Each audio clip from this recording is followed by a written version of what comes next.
Hey, this is Brian. And Shelby. And you're listening to the Hyperspace Pod Blast.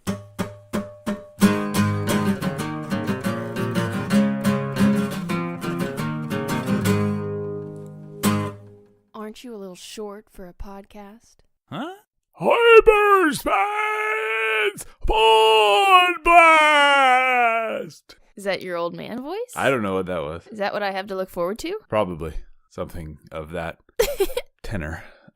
Yeah, so what's up, guys? Hello! We are, 2 episodes into the new year, and we, believe it or not, are going to sort of stick to the Last Jedi.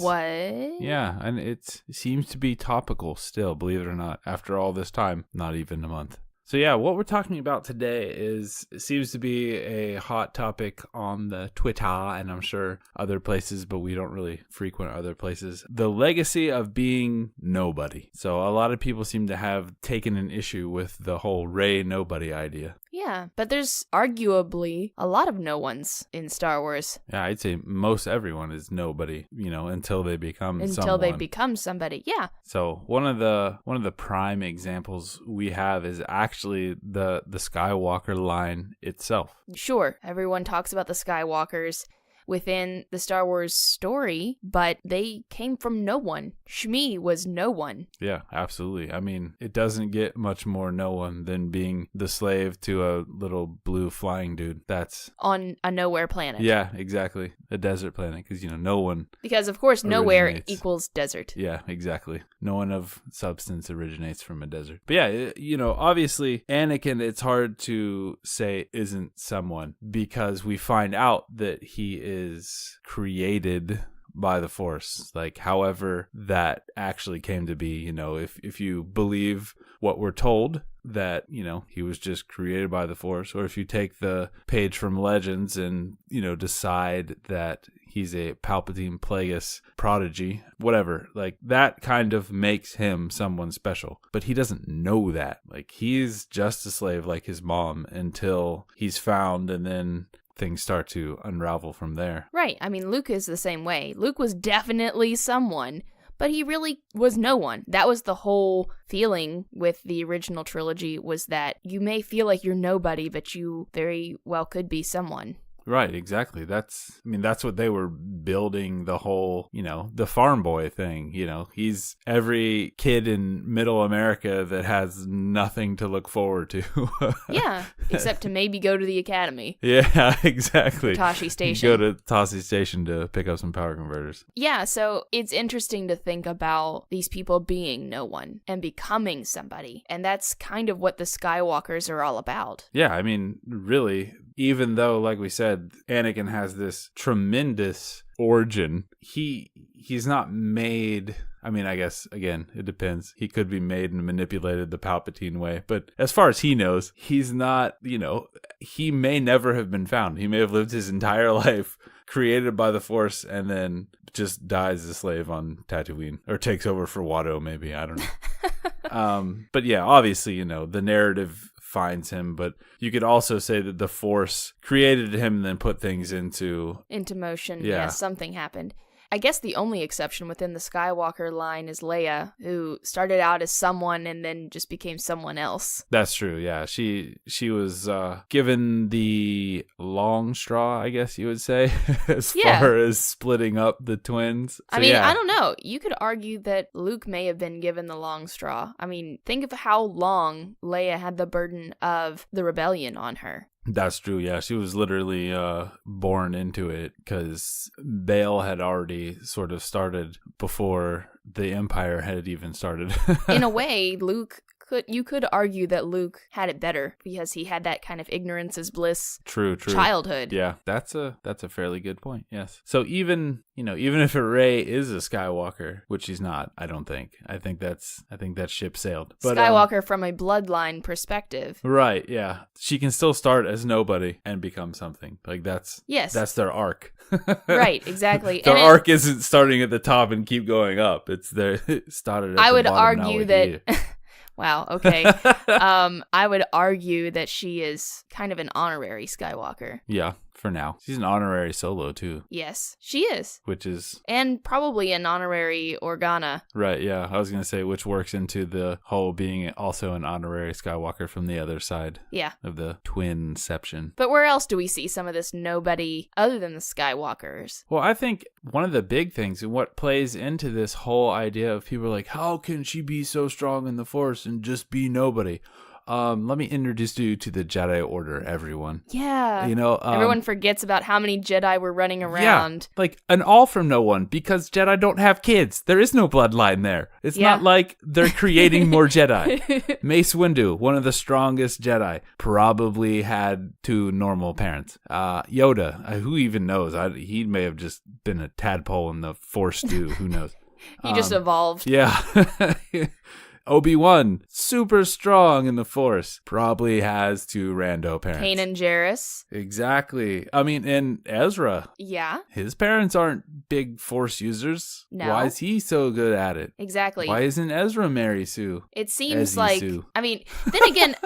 I'm sure people do complain about that, actually. I don't know. I don't really look into it. Do you think that some of these children of quote-unquote normal parents, maybe those parents had some sort of latent Force abilities or things that they never tapped into or that were never recognized? It's possible, but it's also, I think, you know, the whole idea of the midichlorians really shakes things up with giving the Force like an ability to be quantitative. Yeah, I guess it could be maybe even a recessive gene. Exactly. Like maybe Obi-Wan's great uncle was a Jedi too. He would probably never know. I mean... Ooh, yeah. Oh, that's interesting. Technically it is a bloodline, but he would never... Yeah, it's like Luke says, you know, the Force is strong in my family. Maybe the Force is strong in all these Jedi's families, but obviously it's not directly given down in a strict hierarchy. It's not like, the King of England. Yeah. You know what would be interesting is to hear the tale of someone who talks about how within their, like, family genealogy, they found, like, certain numbers of people being pulled away by the Jedi. Mm-hmm. I bet it was probably a manner of pride attached with that, you know? You probably say, well, we had 3 kids, but one of them got taken by the Jedi. Yeah. You know, Star Wars in Universe Ancestry.com. Yes. Has a little Force symbol next to instead of a leaf. Yes. Oh my gosh. Hyperspace Pod Blast, now sponsored by Ancestry.com. Not really. No.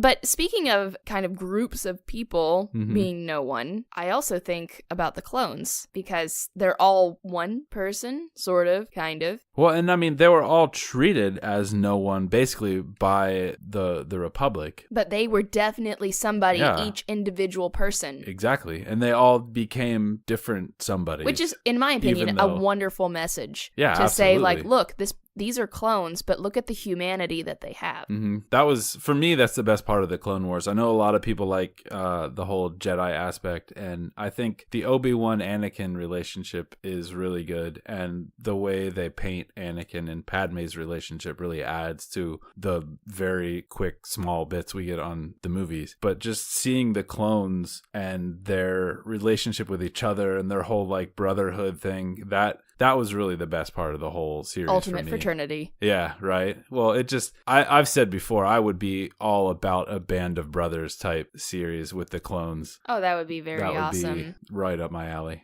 But it's so interesting to see how they all become someone. Mm-hmm. They are treated as expendable, as almost like cattle. Right, yeah. I mean, pretty much. They're organic droids. Yeah. I mean, that's so funny because you think about it whenever the droids are talking about enemies, like organic enemies, and it's like, wow, they're...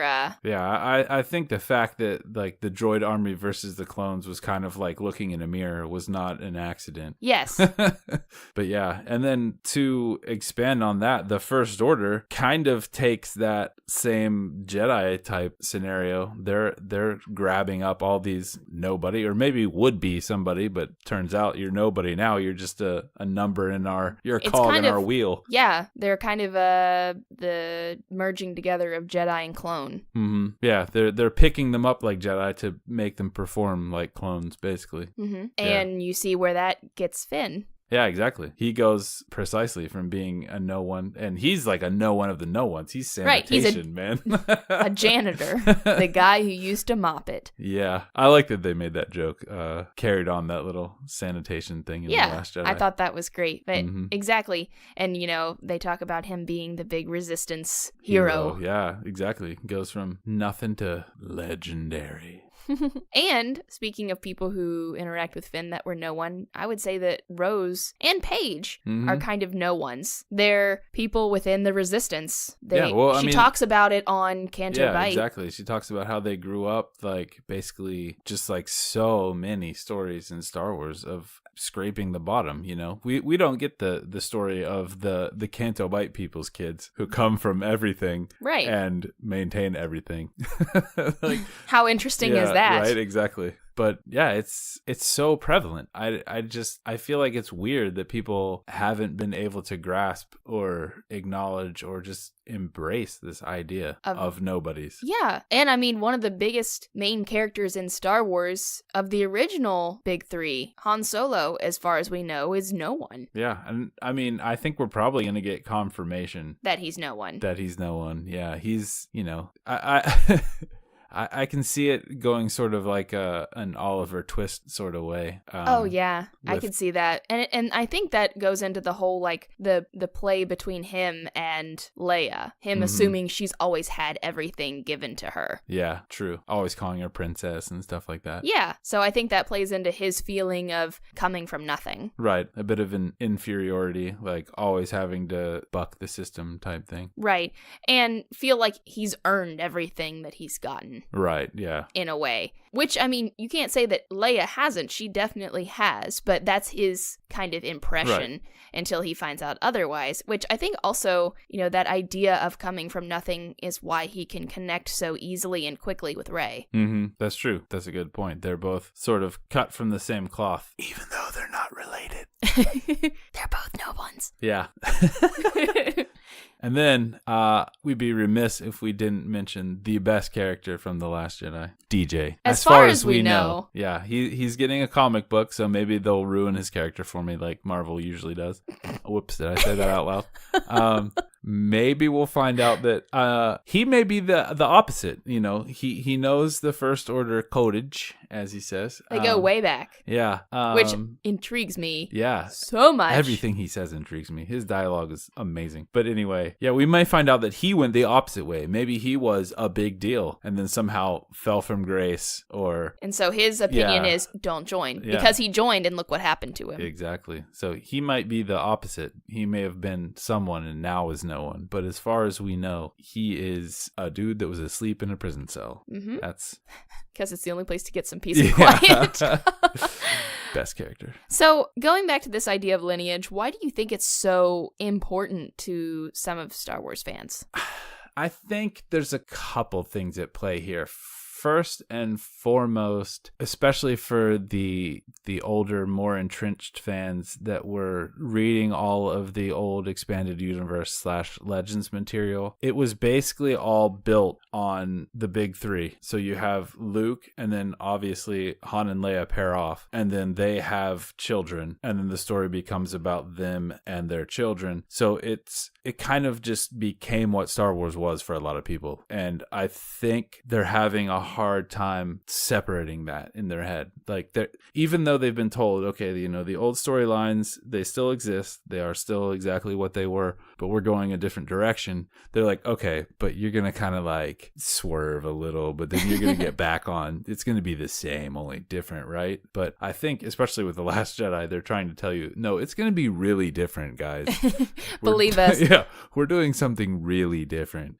See, my theory is that people kind of cling to this idea of a bloodline because it gives a line of consistency. It gives you that one thread that connects all the stories together. Otherwise, sometimes I think people may say, well, how is this all the same story sometimes? Right. I think sometimes it also provides that, well, why should I care? Yeah, that's what I was just going to say. Yeah. Well, why should I care about this character? They're not connected to any of the other characters. Well, why did you care about Luke in the first place? place. He wasn't connected to anyone. That's true. Exactly. Why did you care about a farm boy staring out at a binary sunset? I mean, aside from the fact that it's amazing, I don't know. Right. I mean, to me, coming from someone who doesn't have all of that nostalgia for the first 6 films, whenever I really missed the boat there, guys. When I watched Rey just like scoot down on her little sled in the desert, instantly I was just like, I love her. Yeah. This character is going to be cool. Yeah. And just seeing her pop through and scavenge and I don't know. I just instantly fell in love with her. And I think that a lot of people got caught up of who is she rather than like what she's doing and why you like her or why you should care about her. Yeah, and that's the problem. Like, I think if you showed someone this movie or these 2 movies now and they'd never seen any other Star Wars and someone was like, I think Rey is Luke's daughter, they'd be like, what? That's dumb. Why would you think that? Yeah, you know actually, I mean? that you would have no reason to think that. There are people that are like diving into it hardcore and finding these little like minute things they can twist and be like, well, this means this and that, and you know, they're still clinging to this Rey Skywalker thing. But I think that's because, first of all, like we have gotten way into our speculations, which is cool. I'm all for it. I'm here for it all. It's so fun to do. Yeah, except for the goofy stuff, you know, like stuff that's inconsistent with timelines is what you're trying to say. Sometimes it goes too far. And yeah, exactly. Maybe she's Obi-Wan's daughter. Ages? No. But anyway, yeah, it's just some people I think are having problems letting go, and that's part of it. Also, which is okay. I mean, take all the time you need. Yeah, for real. I mean, and as long as when we have a definitive, even though I think we do have a definitive, but I know. Regardless, when you have a definitive answer, we're still like after 9, if people are like, no, wait, guys, there's gonna be a book that comes out that says all of this was a hoax. All right, man, calm down. But yeah, I feel like we also have to place a little blame on Kathleen Kennedy's shoulders, because inadvertently, I think this was before The Force Awakens even came out, she said something about continuing the Skywalker saga, or you know, Star Wars is the story of the Skywalker, something like that. And I know people reference that a lot as their basis for why she is a Skywalker. And I mean, maybe at the time that was correct. Well, and even if it's not, newsflash, ladies and gentlemen, Kylo Ren is the same amount Skywalker that Rey would be if she is Luke's daughter. And he is definitely, arguably, as important in these movies as her. Yeah, I would say it was a very parallel, especially in The Last Jedi. Yeah, The Force Awakens was about Rey. Yeah, The Force Awakens was her movie. Kylo was kind of the backseat character. The Last Jedi is... I think it's fairly equal. It's either their movie together, or I would say even maybe a little more about Kylo. I would be interested if someone counted screen time for both, just out of curiosity, because to me, I feel like it's at least equal. Mm-hmm. So, I don't know. This whole idea of, is Star Wars supposed to be the tale of the Skywalkers and that sort of thing? I mean, even if that was correct when Kathleen Kennedy said it, it may be different now, and that's okay. True. And again, things change. You know, directors get fired. Stuff like that. Often. And I think it goes back to that comparing Star Wars to Star Wars thing again. Like, yeah, looking at Star episodes Wars... 1, 2, 3 are all about Anakin Skywalker. He's the good guy right up until the very end. Yeah. 4, 5, 6 are all about Luke Skywalker. He's always the good guy. So now we're thinking, okay, 7, 8, 9 have to be all about a Skywalker, and they have to be about the good guy. Rey's the good guy, Rey's Skywalker. Well, maybe they're about a Skywalker, but maybe he's the bad guy this time, the whole time. Yeah, maybe, the whole time. Maybe this is the opposite of 1, 2, 3, and he's the bad guy the whole time until the very, very end, and then we get redemption that everybody seems to want so badly. But yeah, like, the movies don't have to copy the other movies. Like, the general narrative can be completely different. And you can't, I think, again, The Last Jedi proved that you can't predict Star Wars with Star Wars. Yeah, precisely. Especially, you know... Because I feel like everyone predicted Star Wars with Star Wars, and all of their theories and predictions were accurate and in line with what Star Wars has done in the past. With The Force Awakens, yes, because it was very much, I mean, I don't think to a negative degree, but it's hard to argue that it wasn't an homage to at least A New Hope, if not sort of the original trilogy in general. Like, yeah, exactly. In the plot, in the like how they made the movie, like everything was just kind of like right. And I think it's frustrating when you feel it naturally would make The Last Jedi feel like it's not very quote unquote Star Warsy if it doesn't follow what you would expect from Star Wars. Mm-hmm. So I mean, that's just I can't argue with that. That's definitely true. So I'm excited though, because I'm the kind of person that likes to come into the theater and be surprised in the direction. Yeah, absolutely. Or, I mean, really, I just want to be entertained. Mm-hmm. And I want a good story, and it was a good story. Yes, it was exactly. A great story, in my opinion, and it's not that I just like things that are different, which I do. I do like things that are different, mm-hmm. but I enjoyed the story, and I liked the new direction. I liked that it went completely not the way I expected. But going back to this idea of we are presented with an answer that we are so interested in. Everyone wants to know who Rey is, and we're given an answer, but everyone's really quick to not believe it. Yeah. You know, whether you're saying that, oh, well, these visions were shown by Snoke, so they may not be correct. Or, oh, you know, maybe someone's misinterpreting their Force vision. Why do you think that we can't accept it? I think this partly goes back to that whole idea of people having the inability to let go of their own theories. Yeah, I guess. And like we said, I love speculating. I did a whole bunch of both Rey is a Skywalker, maybe Rey isn't a Skywalker, who is Snoke. I was obsessed with that after The Force Awakens came out. I mean, I'm still interested in that. I don't understand why people say, oh, they killed him. I don't care who he is now. I still care. What? I don't get it.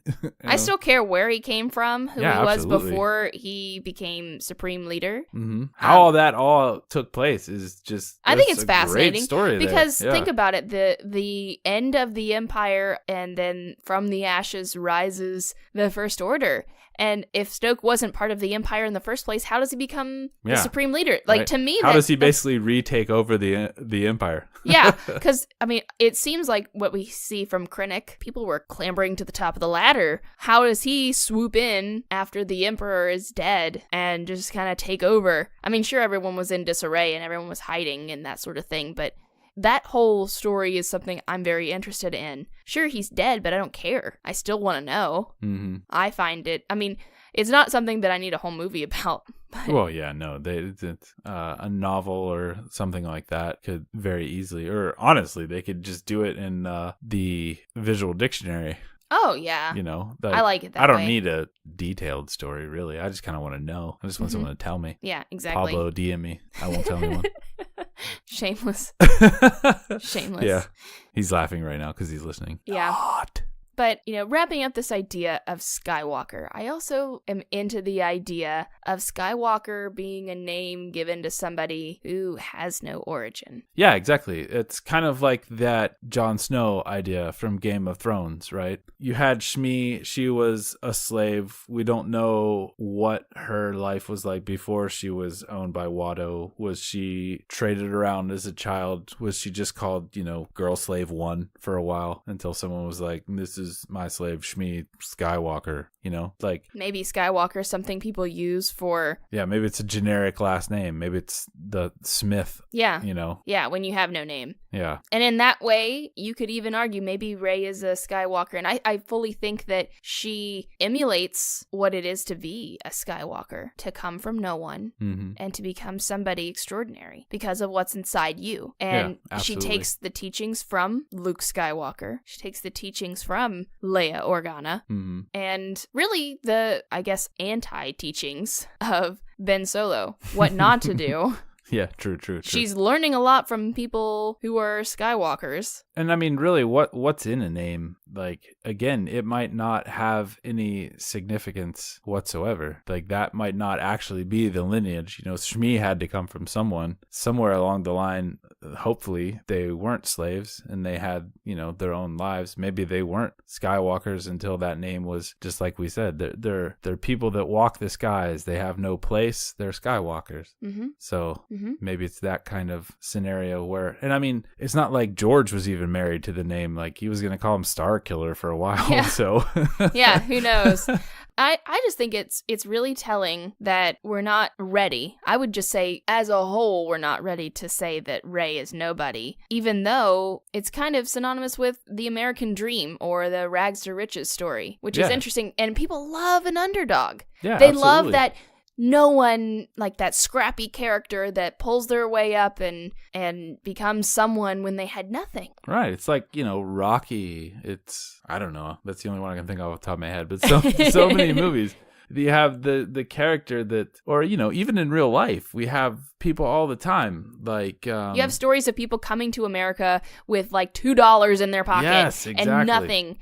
And they become these mega millionaires or something like that. And people love those stories. Or even if they just become someone with a steady job and, not even like the house in the suburbs and the picket fence. Like, that's a huge win. It is a huge win to rise above like that. Yeah. I think that it's interesting that we love those stories. But yet, when we're in Star Wars, it's like we almost don't. That's Rey, guys. Rey is us. If you don't like Rey, you're voting against yourself to succeed if you're like any sort of underdog. Yeah. Like, if you have a trust fund you're sitting on, then maybe I see where you're like, I identified more with Ben Solo. Yeah, I just think it's interesting that we don't see that fighting for her to be the face of the no ones. Yeah. Because I like thinking of her representing the coming from nothing and becoming something. Yeah, she's nobody for me until I'm told differently. Yeah, and you know what? That's all I need right now, and I'm gonna enjoy that right now until I'm told otherwise, and I'll probably enjoy that. Yeah, and I mean, think of it this way: the dark side tells the truth, the light side lies. Vader said, "I am your father," and it was true. Obi-Wan said, "Your father's dead," and it was a lie. So just putting that out there. Oh, yeah, that's also a good point. I think that's about all the time we have for you today, everyone. Yeah, so if you have thoughts and feelings about being no one, or Rey being no one, or Rey being someone, I don't know. Rey being someone, come at me with she's Obi-Wan's great-grand-niece twice removed. I'm into it. Let me hear it. I want to see it. The family tree, give it to me. So, yeah, whatever you got. Find us on Twitter at hyperspace_pod. Email us at hyperspacepodblast@gmail.com. Or find our website where we're always putting up new stuff, hyperspacepodblast.com. Yes, and, if you're in the market for some Star Wars audio excitement, type in www.audibletrial.com/hyperspace, and you can sign up for Audible for a 30-day free trial and get a free audiobook for free. Free. Yeah, it's really great. I use Audible every day to and from work, and it's my favorite. So there you go. Thanks for listening. We'll see all you nobodies later. Bye. Bye.